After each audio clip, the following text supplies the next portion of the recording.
लेकिन नहीं, हमें तो इनसे रुपया लेना है और रुपया लेके हमको ऐश करना है। ये बड़ी बढ़िया एक नई टेंडेंसी पहले हुई है कि ऐसे शादी करके एलमनी ज़्यादा ले लो और फिर फ्रीलांसिंग करते रहो, शादी न करो, कहीं लिविंग रिलेशन में रहो, कहीं यहाँ को। ये औरतों का एक नया चाल हो गया। हाँ, अलग 377 अप्राकृतिक संभोग लगाता कौन है, या राय कौन देता है? ये वकील ही देते हैं, वकील वही लिखवाते हैं FIR, और FIR में सारे दफाएँ लगा देंगे जी।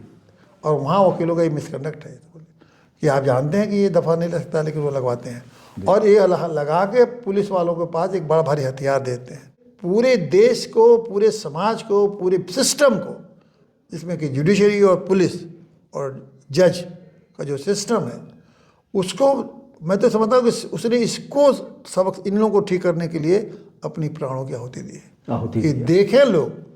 वो इसलिए लिए नहीं कि वो तो अपना इंडिविजुअल केस नहीं, उसने कहा पूरे सिस्टम को एक बड़ा, एक तरह से इतना बड़ा तमाचा दिया है। जिसने भी अपनी ड्यूटी से जरा भी कोई स्लैकनेस किया है, आउट ऑफ ड्यूटी जाके उन्होंने कुछ काम किया है, सब लोगों के रिस्पॉन्सिबिलिटी होल्ड करके। AI इंजीनियर ने दहेज प्रताड़ना सहित अनेक दर्ज किए गए अपराधों से तंग आकर के अपने जीवन लीला को समाप्त कर दिया और कहा न्याय अभी बाकी है। यह भी कहा कि यदि न्याय नहीं मिलता है तो हमारी अस्थियों को न्यायालय के बाहर नाली में बहा देना। उसके ऊपर पत्नी ने अप्राकृतिक संभोग का भी आरोप लगाया।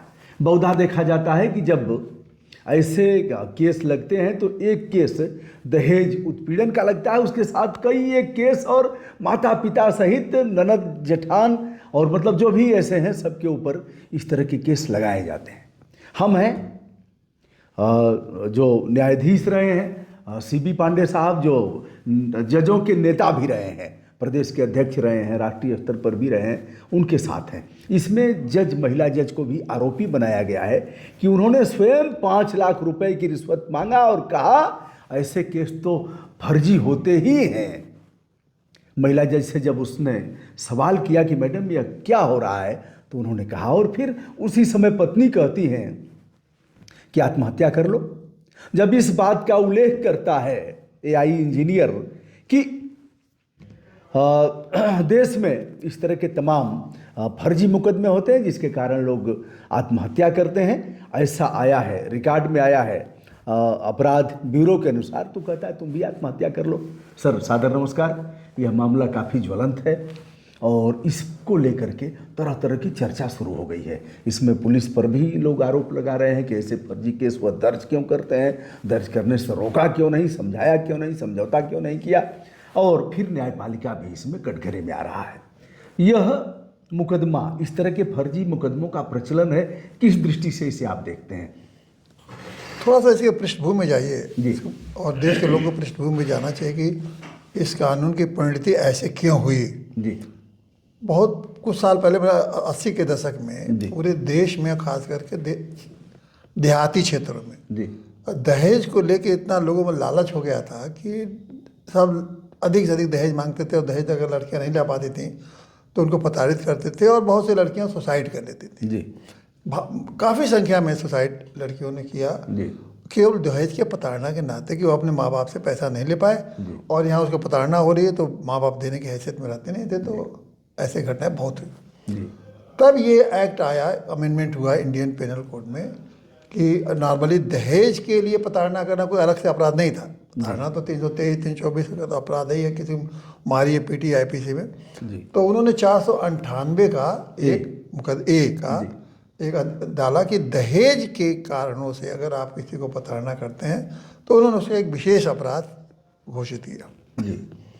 अब वो चला, उसके बाद भी थोड़ा सा दिक्कत हुई तो क्योंकि हत्या करने इस अपराध में तो यह भी प्रावधान किया गया कि यदि अपराध दर्ज होता है में गिरफ्तारी का नहीं था, लेकिन उसमें उन्होंने कहा कि अगर वो 7 साल, दूसरा अमेंडमेंट आया 304B कि अगर कोई स्त्री 7 साल के अंतर्गत अगर वो विवाह के मर जाती है तो उसको अननेचुरल डेथ माना जाएगा और नेचुरल डेथ नहीं माना जाएगा। और इसमें एविडेंस एक्ट में भी संशोधन किया कि ऐसे हालत में साक्ष्य अधिनियम में पति को साबित करना पड़ेगा कि वो कैसे मरी।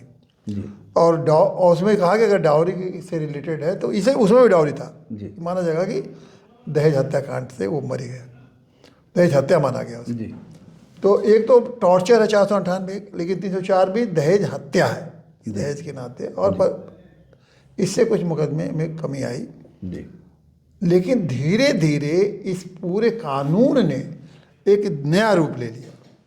अब कानून ने नया रूप लिया का मतलब, मेरा कहने का मतलब है कि इसको इस्तेमाल करने लगे लोग, लड़कियों ने अपने पतियों को शोषण करने के लिए, या पतियों को, देखिए पहले तो स्त्रियों को बचाने के लिए कानून आया, जी लेकिन अब स्त्रियां खास करके जब अर्बनाइजेशन बढ़ा, वो तो कानून आया था रूरल एरिया के लिए, कि उस समय ज़्यादा था, अर्बनाइजेशन में बहुत कम होता था घटा।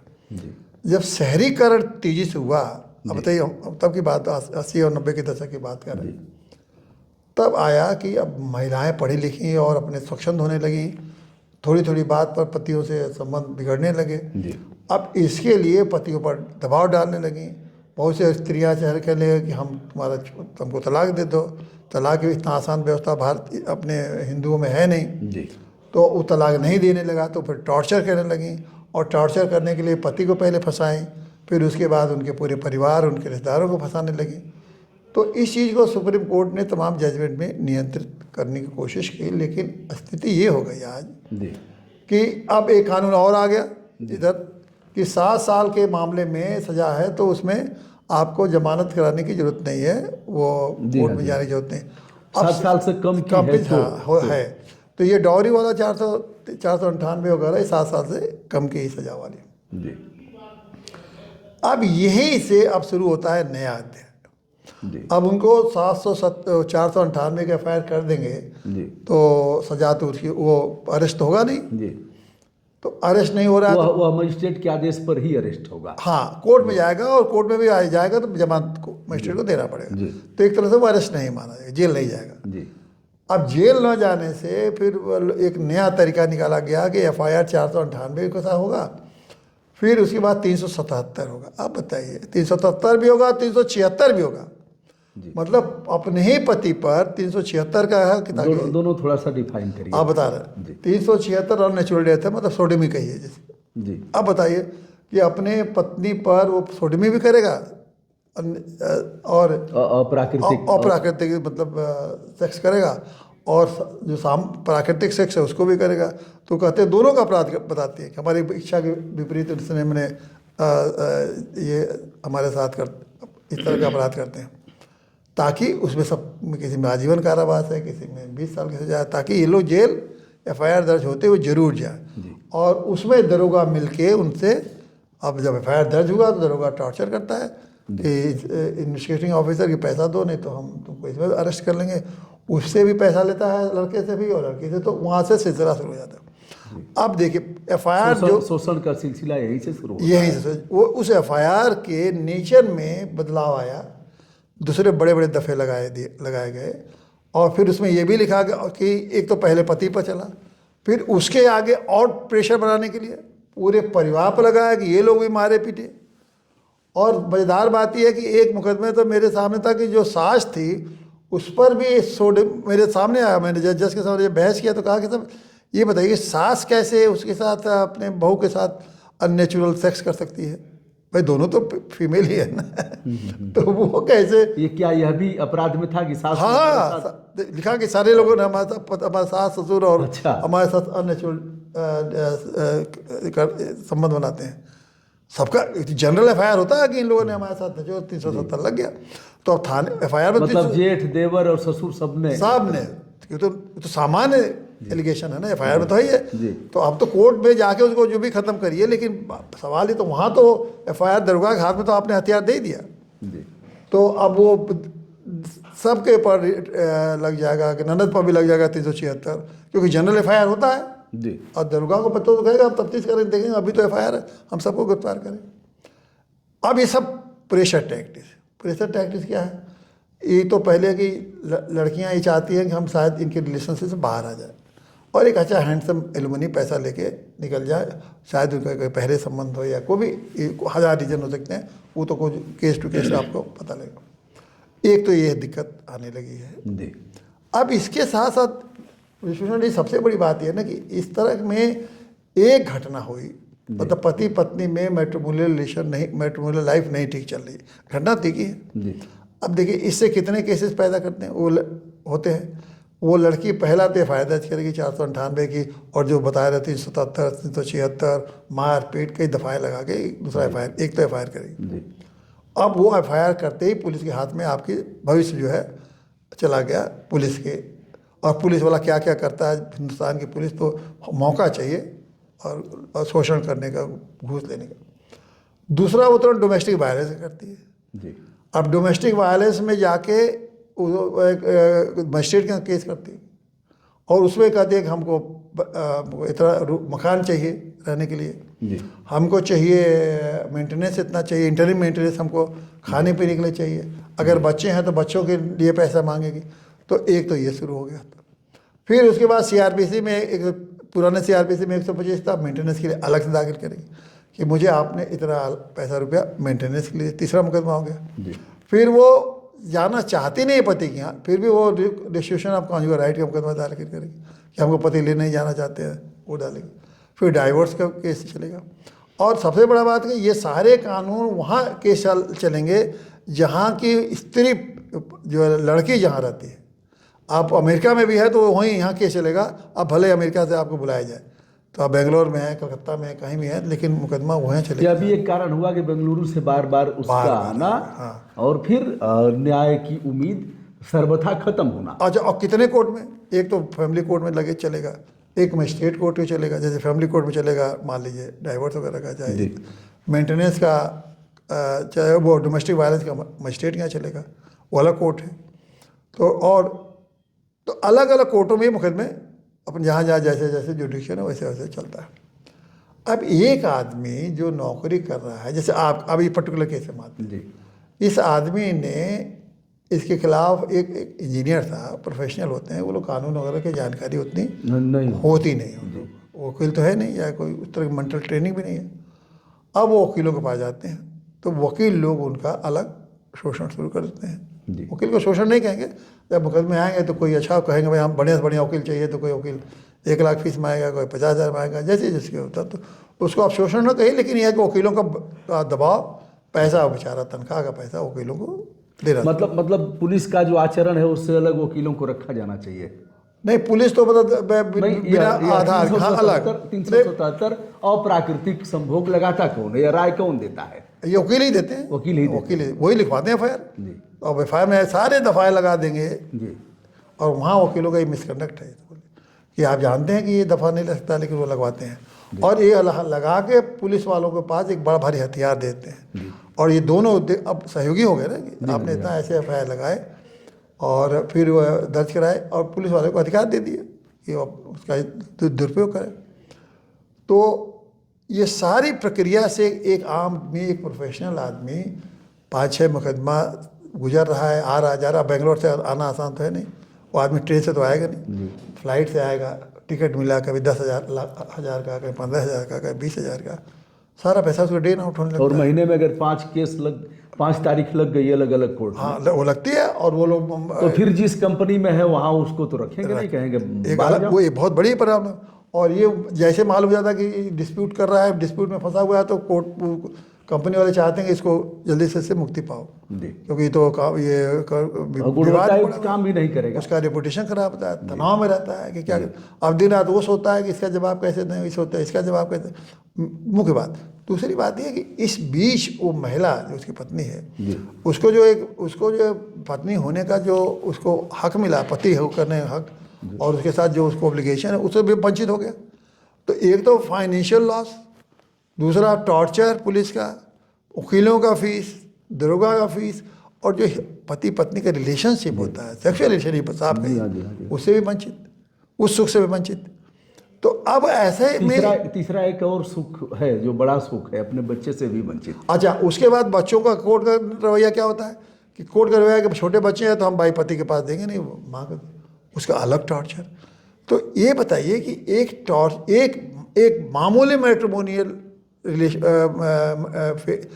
गड़बड़ा जाने से, मैरिज गड़बड़ा जाने से एक आदमी, क्या सामान्य आदमी फाइनेंशियली, फिजिकली, इमोशनली कैसे सह पाएगा क्या?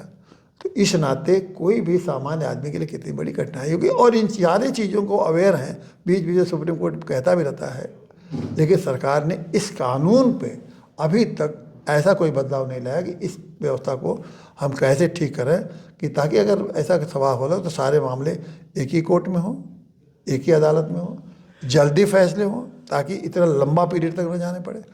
और न केवल जल्दी फैसले हों, उस आदमी को शादी नहीं चल रही है उसको मुक्ति मिले, जो भी कुछ इसकी है कैपेसिटी है उसे दे दा के ख़त्म करें, ताकि ये भी अपनी शांति से रहें, ये भी शांति से। लेकिन ये दोनों जो देखिए, ये कानून तो स्त्रियों के लिए बना, लेकिन और बनना भी चाहिए, क्योंकि बहुत सारी स्त्रियाँ, हाँ, ऐसा नहीं है कि हर मामले में, हाँ, हर मामले में हो रहा ऐसा होता है। और बहुत सी स्त्रियों में पुरुष भी है, मान लीजिए बहुत शराबी पुरुष है, स्त्री रह नहीं पाती उनके साथ, और कहती है कि छोड़ो, तो वो उल्टा पुरुष और टार्चर करते हैं, मारते हैं, पीटते हैं, सब पैसा नहीं देते हैं उसको, तो वो भाग के कोर्ट जाती है, तो बच्चों को पढ़ाई खराब कर पाती है।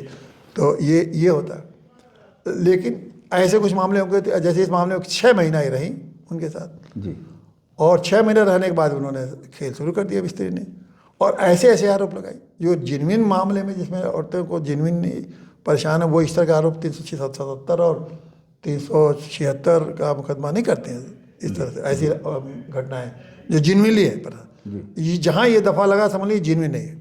अब यह है कि इसलिए लगा कि वह समझौता करेगा, हम जैसे चाहेंगे वैसे करेंगे, यही आज और 7 साल से कम वाली सजा में वह कुछ करेगा नहीं, जमानत भी नहीं ये कराएगा। तो इसीलिए ना, लेकिन जिनविन नहीं है तभी ना, वो टॉर्चर करने के लिए है।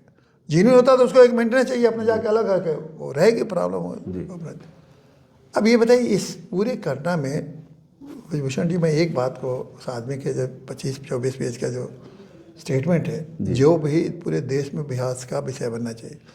ये जो घटनाएं हैं, ये तो सभी जानते हैं कि इससे होगा, टॉर्चर होगा, वो शोषण करेगी, अधिक से अधिक पैसा लेने की कोशिश करेगी जी, लेकिन उसने एक बात न्याय की बात कही है जी, कि हमारे न्याय का, जो आपने पहले ही बताया कि उसने कहा कि हमारा जब तक न्याय हमें न मिले, मेरी बॉडी का डिस्पोजल न किया जाए। जी, अब न्याय क्या मिलेगा? जब तुम मर गए तो तुमके अब तो मामला ही सब केस अबेट हो जाएंगे, समाप्त हो जाएंगे, केस तो अब चलेंगे नहीं। तो वो क्या न्याय हुआ? जब मरी गए तो अब केस तो चलेगा। लेकिन मृत्यु से पहले जो उसने बयान दिया है और फिर अपने मृत्यु को वर्ण किया है, इस पर किस तरह का ऑफेंस बनेगा? और उनके तो ऊपर इनको बनना ही है 307, उसने तो बहुत साफ कर दिया है जी, कि आपने झूठे आरोप लगा के इनको तो वो अबेटमेंट टू सोसाइटी केस तो बनेगा ही जी, कि इन लोग पर चलेगा, जी, इन पर चलेगा। और मैं तो चाहूँगा कि जज पर भी चले जिसने घूस मांगा है, और जिसने भी पुलिस ने उसको न्याय दिलाने में बाधक जो पुलिस तत्व है उस पर भी चले, जी, और वकीलों ने जिन्होंने दफा किया है उन पर भी चले। पूरे मामले की जांच हो, और किन किन लोगों ने इसको फैब्रिकेट किया है, किस किन न्यायिक प्रक्रिया में बाधा पहुंचाई है, किस तरह से न्यायिक प्रक्रिया को लंबा किया है, किस तरह न्यायिक प्रक्रिया को चलने नहीं दिया है कि जल्दी न्याय हो जाएगा। इन सारे मामलों को निर्भया कांड की तरह जांच करके कमीशन बिठा के सारा का सारा जांच करके और सबके खिलाफ क्रिमिनल केस दर्ज करके इसको हमेशा के लिए इस तरह की टेंडेंसी को निबट करना पड़ेगा। और नहीं तो अगर इसमें कुछ नहीं हुआ तो इस तरह की घटनाएं रिपीट होंगी, बार बार रिपीट होंगी, और रिपीट होंगे तो समाज में कैसी क्या विकृति समाज में होगी तो आप कल्पना नहीं कर सकते।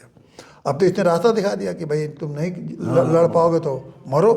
अब बताइए, उसे ये भी कहा कि माँ बाप, फिर अभी तो लोग कहेंगे क्या क्या क्या बिगड़ा उसमें। बिल्कुल आप सही कह रहे हैं। और ये भी कहा ना कि हम जिस उम्र में माँ बाप की सेवा करना चाहिए उस उम्र में मैं अपने टॉर्चर को बर्दाश्त नहीं कर पाया इसके, जिसमें कि ना हमको पुलिस मदद की, ना हमको कोर्ट ने मदद की, उल्टे जज साहब ने घूस मांगा, मैं दे पाया। स्त्री मेरे पैसे से, स्त्री को तो, और उसकी पत्नी मेरे पैसे से लड़ रही है मुकदमा, मैं उसको अपने कमा भी रही है तब भी मांग रही है, तब भी जज ने घूस नहीं हमने दिया उसको, तब भी उन्होंने उसको पैसा दिला दिया। और इंटरिम ऑर्डर कह रहे हैं कि ऐसे मुकदमे फर्जी बनते ही हैं, ऑर्डर कह के दिला रही है, और दिला के उसको उस पैसे से स्त्री, उसकी पत्नी, सोकाल पत्नी तो है ही है, वो इसके मुकदमे पैसे से मुकदमा लड़ रही है और अपने पैसे से अपना जीविकोपार्जन कर रही है, मिल रहा था उसको तनख्वाह। तो ये संवेदना तो खत्म हो गया ना, सब किसी के संवेदना उसके साथ नहीं रही, तो न किसी की संवेदना नहीं और इसी के पैसे से वो मुकदमा लड़ रही है।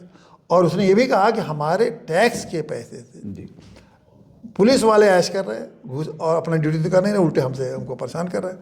हमारे टैक्स के पैसे से न्यायपालिका चल रही है, वो लोग भी हमको सपोर्ट नहीं दे रहे। तो मैं आखिर में मैं क्या करूँ? मैं देश का नागरिक हूँ, न्याय के लिए पैसा दे रहा हूँ, सुरक्षा के लिए पैसा दे रहा हूँ, स्त्री को मैं अपना रखा हूँ, अपना जीवन का सुखमय होगा, पति पत्नी का जीवन होगा बच्चे से, उसका हाल आती है कि वो मेरे ही पैसे से मुझको टॉर्चर कर रही है। तो मेरे पास विकल्प क्या रह गया कि न्याय का कौन सा ऐसा तरीका कोई मेरे है जिससे कि मैं अपना जीवन का निर्वाह कर सकूं? तो ये तो बहुत ही, और उसने कोई, आप देखिए वीडियो जो आया है सोशल मीडिया पर, कोई बहुत ही कोई एक्साइटमेंट नहीं है उसको, वो बहुत अच्छे ढंग से समझ बूझ के पूरे देश को, पूरे समाज को, पूरे सिस्टम को, जिसमें कि जुडिशरी और पुलिस और जज का जो सिस्टम है, उसको मैं तो समझता हूँ कि उसने इसको सबक, इन लोगों को ठीक करने के लिए अपनी प्राणों की आहुति दी है कि देखें लोग। वो इसलिए लिए नहीं कि वो तो अपना इंडिविजुअल केस नहीं, उसने कहा पूरे सिस्टम को एक बड़ा, एक तरह से इतना बड़ा तमाचा दिया है।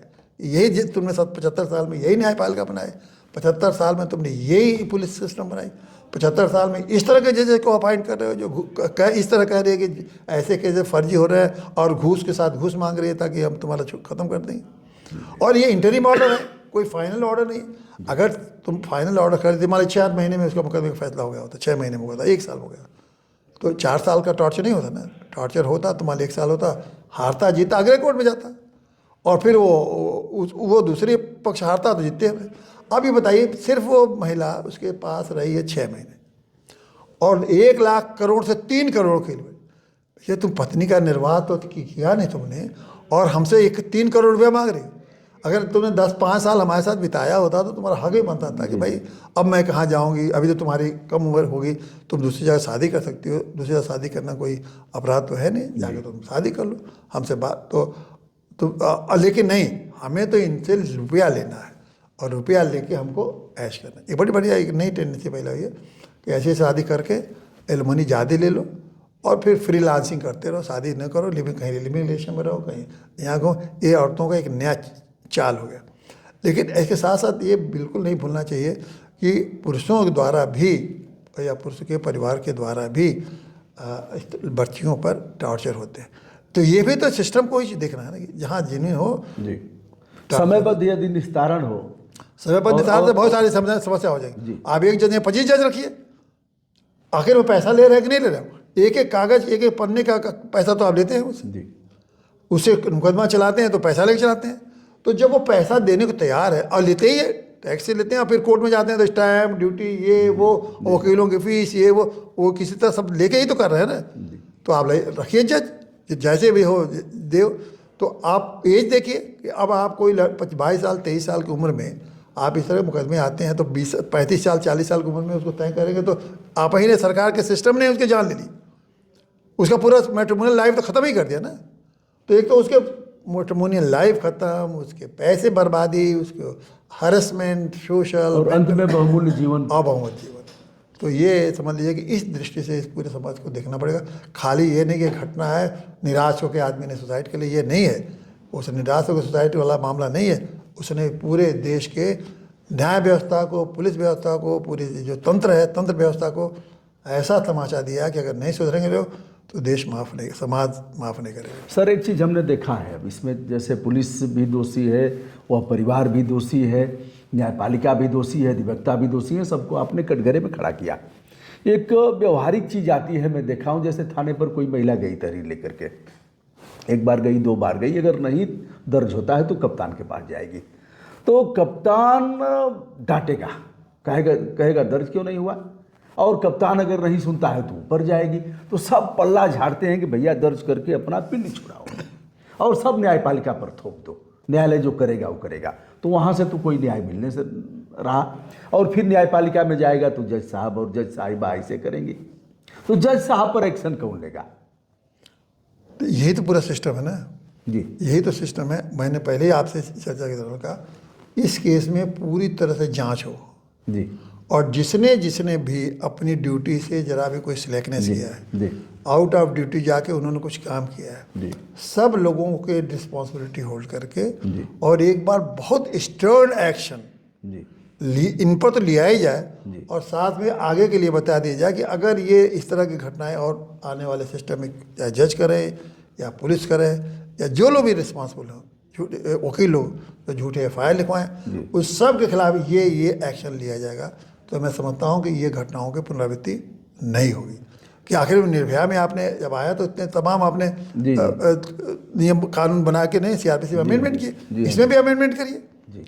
इतने सारे कानून बनाने, इतने मुकदमे कैसे पैदा हो जा रहे हैं इससे? एक जगह एक कोर्ट में एक राष्ट्र एक इलेक्शन, तो में बड़ी चिंता है आपको। उसी तरह से वो दोनों परेशान हैं। तो आप एक कोर्ट एक जगह ऐसा निश्चित कर दीजिए, सारे मुकदमे एक जगह कंसोलिडेट हो और वहीं तय हो और जल्दी जल्दी होता है। मतलब इस केस से संबंधित जितने भी मुकदमे हों सब एक ही न्यायालय में, केस तो एक ही है ना, केस एक ही है। अब उसके डिफरेंट रूप आपने बना लिया।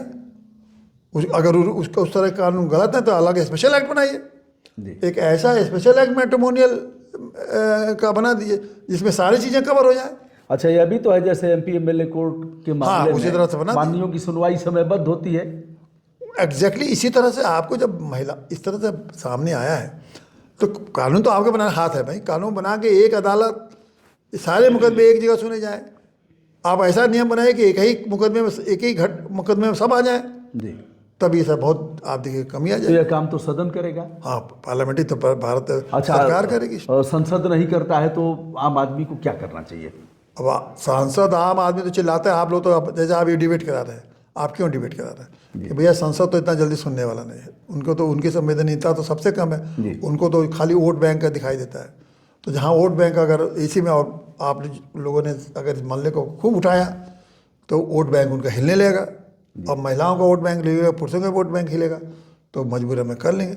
लेकिन अगर नहीं करेंगे अब तो वोट बैंक में कुछ उनको फर्क पड़ने वाला नहीं, तो क्यों कानून बनाएंगे। और मुख्य रूप से एक बात है कि उनको ये झुकाएंगे कि महिलाएं से नाराज हैं। महिलाएं क्यों नाराज हैं भाई? महिलाओं का भी हक के लिए बनेगा ना, समयबद्ध निस्तारण होगा। कम होगा तो उनके बेचारे 10-20 साल जब जिन महिलाएं हैं वो तो और खुश हो जाएगी, और खुश हो जाएगी। आप 3 तलाक का तो बड़ा चिंता आपको बहुत थी क्योंकि वोट बैंक का मामला था, और ये महिलाओं की चिंता नहीं है कि उनका पूरा जीवन बर्बाद हो जा रहा है। तो ये भी तो आपको सोचना पड़ेगा कि कैसे जीवन उनका हम सुरक्षित करें उनको। तो आपके भाई नागरिक हैं, आप पुरुष भी नागरिक है, महिला भी नागरिक है, दोनों के लिए आप बने हुए हैं। उसके भी फंडामेंटल वही राइट है जो महिलाओं का राइट है, कोई अलग से राइट थोड़ी नहीं है। तो दोनों के फंडामेंटल राइट है न्याय पाने का, तो दोनों को आप न्याय दिलाइए। तो एक कानून ऐसा व्यवस्था बनाइए, एक न्यायालय में सारे मुकदमे तय हो जाए। देखिए आप समयबद्ध तरीके से तो बहुत सारे कुछ कमी आ जाएंगी। और ये जो दंड व्यवस्था बना दीजिए कि जिसने भी ऐसे मामलों में किसी भी तरह से इसमें अपने ड्यूटी का कर्तव्यों से विमुखता दिखाई है, उनके खिलाफ स्टर्न एक्शन होना चाहिए। तो आप देखिए, आप ये मामले सारे ठीक होने लगेंगे। और हमारा परिवार, देखिए हमारी परंपरा है पारिवारिक जीवन की, केंद्र में हमको परिवार रखना चाहिए, परिवार न टूटे। केंद्र में माँ पति पत्नी का संबंध न बिखरे, माँ बाप से बच्चे अलग न हो, ये सब केंद्र में रह के होना चाहिए। क्योंकि ये सब केंद्र में जो चीज़ें रहनी चाहिए उसको छोड़ के आप केवल महिलाओं को सुरक्षा देने के नाम पर ये सब अमानवीय तरीके नारी बंधन ये सब कर रहे हैं। तो एक तरफा ना करिए इसको। आप एक पूरे जो कंसेप्ट है परिवार, माँ बाप, संस्कार, इनके दायरे में रख के कानून बनाइए और उस हिसाब से देश को इस समस्या का समाधान करिए। कोई मुश्किल काम नहीं है। आखिर में करना तो इंसान को, ये भगवान तो ही नहीं आएंगे कि तुम ये एक्ट बनाओ। करना यही समाज बनाएगा। और ये समाज में आप समस्या विकृत रूप है, उसने इंडिकेट भी कर दिया, उसने कह दिया कि हमें न्याय नहीं मिला है और न्याय नहीं मिला इसलिए मैं अपनी को प्राणाहुति दे रहा हूँ। तो आपको इस बात को बहुत गंभीरता से लेना चाहिए। अब देखिए जितने भी मैं देख रहा हूँ 3-4 दिन से कोई इस पर बहस हो रही है? नहीं हो रही। उसने न्याय के जिस मुद्दे को उठाया उस पर बहस नहीं हो रही है। अरे सुसाइड कर लिया, हाय तो हाय 1-2 दिन चलेगा, पार्लियामेंट वाले खत्म हो जाएगा, चलता रहता। ये सामान्य घटना, इसको मत मानिए। उसके जो नोट्स हैं, सुसाइड नोट, उसके एक पंक्ति से उस आदमी की भावना को समझ के सिस्टम को बदलिए, नहीं तो इसके बहुत ही बुरे परिणाम होने वाले होंगे। फिर आउट ऑफ कंट्रोल हो जाएगा। फिर न स्त्री का सुख मिलेगा किसी को, न पुरुष का सुख मिलेगा। फिर ईर्ष्या, द्वेष, घृणा, ये सब जब फैलता चला जाएगा। तो दोस्तों, यह रहा अतुल सुभाष की आत्महत्या पर जो गंभीर सवाल खड़े हो रहे हैं। कमियां क्या हैं, किन पे कार्रवाई होनी चाहिए और इसका निदान क्या है, इस पर एक सार्थक वार्ता हुई। न्यायाधीश रहे श्री चंद्रभूषण पांडे, जो HJS रहे हैं, उच्चतर न्यायिक सेवा के अधिकारी, और अब अधिवक्ता भी हैं, सम्मानित अधिवक्ता। तो दोस्तों, हमारा और आपका दायित्व है, public is state in democracy, लोकतंत्र में जनता मालिक है। हम अपने अपने माननीयों से कहें कि इस पर कानून बनाओ, और कानून बनाने का काम सदन का है, और हम लोकसभा स्पीकर और राज्यसभा के सभापति को लिखें भी। देखिए भैया, आप इस चैनल के माध्यम से मैं भी मैं कहूँगा कि इस पर प्राइम मिनिस्टर को एक बहुत सेंसिटिव मैटर है। प्राइम मिनिस्टर जी को, मोदी जी को, जो खास करके जब मोदी जी तो अपने एक तरह से दिखाते हैं कि मैं सबका विकास, सबका विश्वास, सबका, तो ये सबके लिए है, तो इस पर प्रॉम्प्टली एक्शन करें, कमेटी बना घोषित करें, आयोग का घोषणा कर दें और कहें कि 3 महीने में रिपोर्ट दो, और 3 महीने रिपोर्ट देने के बाद सब जो ऐसा रिपोर्ट दो कि क्या क्या समस्याएं हैं, कौन कौन दोषी हैं, दोषियों को दंड मिले और जल्दी से कानून पास हो, ताकि इस समस्या का हमेशा हमेशा के लिए समाधान हो जाए। अब प्राइम मिनिस्टर इस पर ध्यान ही नहीं देंगे तो फिर समाज तो ऐसे ही चलता रहेगा। देखिए, प्रधानमंत्री को खाली प्रशासन तंत्र चलाने का नहीं है जिम्मेदारी, उनको जो है भारत के संविधान का अगर देखा जाए तो उसमें खाली प्रशासन तंत्र का वो दस्तावेज नहीं है, वो समाज को वेलफेयर स्टेट है, समाज को सुधारने का भी काम है। तो समाज में जहाँ जहाँ भी विकृति आ रही है उसको दूर करने की, और लोक कल्याणकारी राज्य है परिकल्पना। तो इससे बड़ा लोक कल्याणकारी कहा कि बने कितनी चीज़ें हुई। परिवार टूटा, पति पत्नी का खत्म हो रहा है, सुसाइड हो रहा है, सुसाइड करना है, कोई बच्चे ने सुसाइड नहीं किया कि इमोशन में कर लेगा।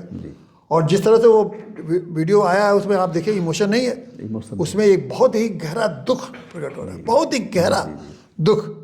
उस दुख को रियलाइज करिए ना, वो मैं समझता हूँ उसके गहरे दुख को अगर रियलाइज करेंगे, जिस भावना से कह रहा है, तो मैं समझता हूँ कोई भी आदमी हिल जाएगा। तो इमोशन वाला मामला इसको मत लीजिए, तो उसके दुख की एक दुख की एक क्षण को कीमत चुकानी पड़ेगी अगर लोगों ने इस पर ध्यान नहीं दिया तो। जैसे भी चुकावे नहीं है भाई, हम लोग तो भाई हिंदू परंपरा के लोग हैं। फिर आने वाली पीढ़ियां नहीं, सुने वो हमें गाली देगी, लांछित पीढ़ी के रूप में। जैसे मैं 40 साल किताब में लिखा कि भैया अभी वक्त है, अगर नहीं सुधरोगे तो आने वाली पीढ़ियां तुमको गाली देंगी, तुमको लांछित पीढ़ी के रूप में याद करेंगी, और सबसे ऊपर भगवान तो तुमको छोड़ेगा नहीं, ये तो दंड अपना देगा ही देगा। तो दोस्तों, इस पर आपकी क्या राय है बताइएगा, और फिर कुछ न कुछ करते हैं। हाथ पे हाथ रख करके तो नहीं बैठा जा सकता। आदरणीय CB पांडे जी को के लिए मैं आभार व्यक्त करता हूं, आपने समय दिया। सादर नमस्कार।